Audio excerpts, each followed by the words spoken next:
Hello mga boss, good morning, good afternoon sa inyong lahat. Today is February 7. Ito ang unang araw natin ng pagbili ng RON ulit. So bibili ulit tayo ng RON araw-araw. Yung kinikita natin dito sa staking sa AXS, more or less 38 AXS per day. Hahatiin lang natin, yung kalahati stake natin ulit, tapos yung kalahati ibibili natin ng RON or ibibili natin ng Pixel or Berry. Sa ngayon, nakapost muna ako sa Berry. Sinihintay ko yung governance token nila. Yun sa Pixel. For now, bibili muna tayo ng RON. Then, i-stake natin yon. So, ito yung unang araw ng pagbili natin ulit ng RON sa Ronin, sa Katana. Okay, tapos i-stake na rin natin. Say, Kagisa, alright. So, meron tayong 39 RON. Pero may excess kasi tayo guys. Ayan, i-convert muna natin lahat yan sa RON. Ayan, i-convert muna natin siya. Max lang natin. Okay, swap na natin yan.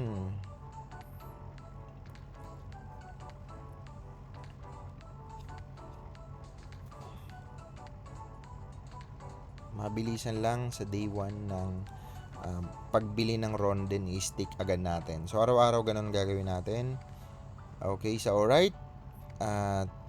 Mababa rin naman kasi ang RON, bumagsak siya nung na-add sa Binance, bumagsak, kaya opportunity yan, opportunity to buy. Okay, so alright, medyo mabagal lang, palobat na tayo guys, tagal. So sa mga nag-aabang about sa Pixel, hindi ko pa alam kung kailan i-launch, pero may mga sinasabi na maglo-launch daw nung bagong token si Pixel. At sa mga game ata i-distribute, parang ganon. So hindi pa yung confirm syempre, kasi hindi ko naman siya binasa talaga. Ayan na. So meron tayong 142 RON. So magtitira lang tayo dyan at least 2, kasi kailangan ng panggaspi. At minsan kasi pag nalimutan mo yun, yari ka.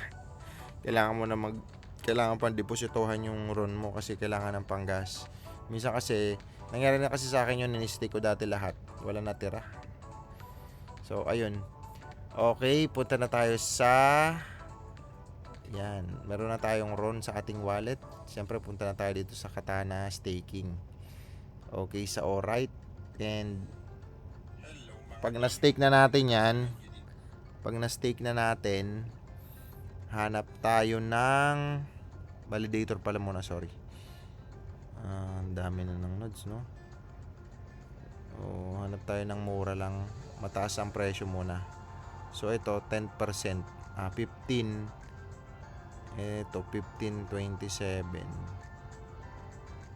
Pababaan ba? Pababaan na ata ngayon ng percentage, no? Delegate. Ito 8% lang to eh. Try natin dito. Max. Siyempre hindi tayo pwede mag max. 140 lang guys. Okay. Ang dami. Dumami. 140 lang. Masyado naman tayo. 140 lang. So ito daw yung estimate nakikitain sa loob ng isang taon. Okay. Ngayon, once you delegate, yan, you can only withdraw from this delegator after 3 days. So, yun, after 3 days pa siya. Check natin. Okay. Yan na, megos na natin yan. So, meron tayong 140 sa ating day 1.